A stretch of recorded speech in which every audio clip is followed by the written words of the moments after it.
বিদ্যার আরাধ্যা দেবী মা সরস্বতী প্রতি বছর প্রায় সারা বাংলা জুড়ে বাগদেবীর আরাধনায় মেতে ওঠে বঙ্গবাসী। এবছরের সরস্বতী পুজোর চড়া বাজার দর নিয়ে আক্ষেপ বিক্রেতাদের। যে কটি পুজো বাঙালি ঘরে ঘরে হয়ে থাকে তার মধ্যে একটি অবশ্যই সরস্বতী পুজো। বিশেষত পড়ুয়া জীবনে সরস্বতী পুজোর মাহাত্ম্যই আলাদা। এবছর সরস্বতী ঠাকুর থেকে শুরু করে ফল মূল থেকে মিষ্টি দশকর্মা যাবতীয় সামগ্রীর দাম আকাশ ছোঁয়া। একই সঙ্গে পাল্লা দিয়েছে দেবী সরস্বতীর মূর্তির দামও। মূল্যবৃদ্ধির কারণে বাজার দর এবছর রয়েছে তুঙ্গে। এবার বড় প্রতিমা ছেড়ে মানুষ ঝুঁকছে ছোট শৌখিন প্রতিমার দিকে। সাজসজ্জা একেবারে বড় প্রতিমার মতোই। বাড়িতে পুজো খুবই ভালো লাগছে, প্রতি বছরই করে থাকি, এবছর ওই জন্য ঠাকুর কিনতে এসেছি।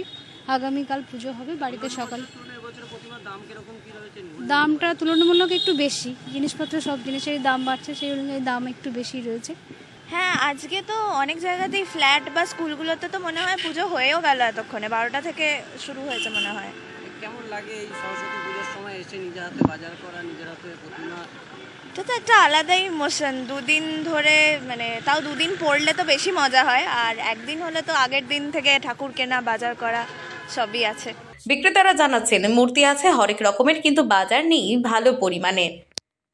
এবছর সরস্বতী পুজো পঞ্জিকা অনুযায়ী পুজো দুদিন পড়েছে, আর তাই আজকের দিনটি সারা দিন রাতে বিক্রি বার্তা নিয়ে বসে আছেন। বাজার যে বেশ ছ্যাঁকা দিচ্ছে সে কথা স্বীকার করেছেন বিক্রেতারাও।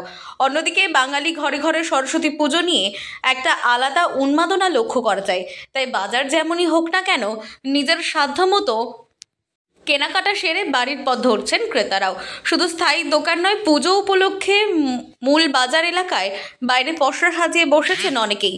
এবার পঞ্জিকা মতে দুদিনের সরস্বতী পুজোয় আজ এবং কাল করা হবে। অনেকেই মনে করছেন তিথি থাকতে থাকতে পুজো সারলেই হলো, আজ কিংবা কাল। ফলে আজ থেকেও বাজারে মানুষের একটু আধটু আনাগোনা চোখে পড়ছে। সরস্বতী ঠাকুর কেনা, প্যান্ডেল সাজানোর তোড়জোড় তুঙ্গে। এবারে ঠাকুরের দাম মোটামুটি 50-100 থেকে শুরু করে 1000 থেকে 2000 পর্যন্ত রয়েছে। তাল মিলিয়ে দাম চড়া ফলের বাজারেও একটু বৃদ্ধি। দেখুন দাদা, সব কিছু মার্কেটে ডিপেন্ড করছে না, সবই আমাদের কিনে এইখানে করতে হয়, মেটেরিয়ালসগুলো কিনে নিয়ে আসতে হয়, তারপরে আমরা তৈরি করি জিনিসটা। এবার সেই উপর ভিত্তি করে দামটা বাড়ছে। প্রতিমা তৈরি করতে যে পরিমাণ পরিশ্রম হয়, সেই পরিশ্রমের দাম কি আপনারা পান? সেটা অ্যাকচুয়ালি বলতে গেলে কখনোই পাই না, শিল্পীর দাম কখনোই আসে না। এটা আমার নিজের তৈরি।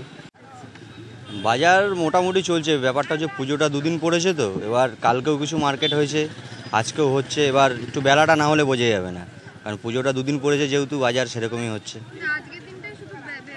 হ্যাঁ, আজকে দিনটাই হবে, আজকে সারা দিন রাত্রি হবে, কারণ কালকেও কিছু যারা পুজো করবে, এবার আজকে কিছু পুজো হয়েছে, বা যারা কালকে পুজো করবে তারা তো আজকে ঠাকুর কিনবে।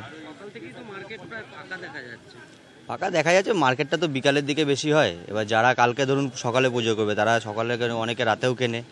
পূর্ব বর্ধমান থেকে তন্ময় ঘোষের রিপোর্ট, আনন্দ বার্তা।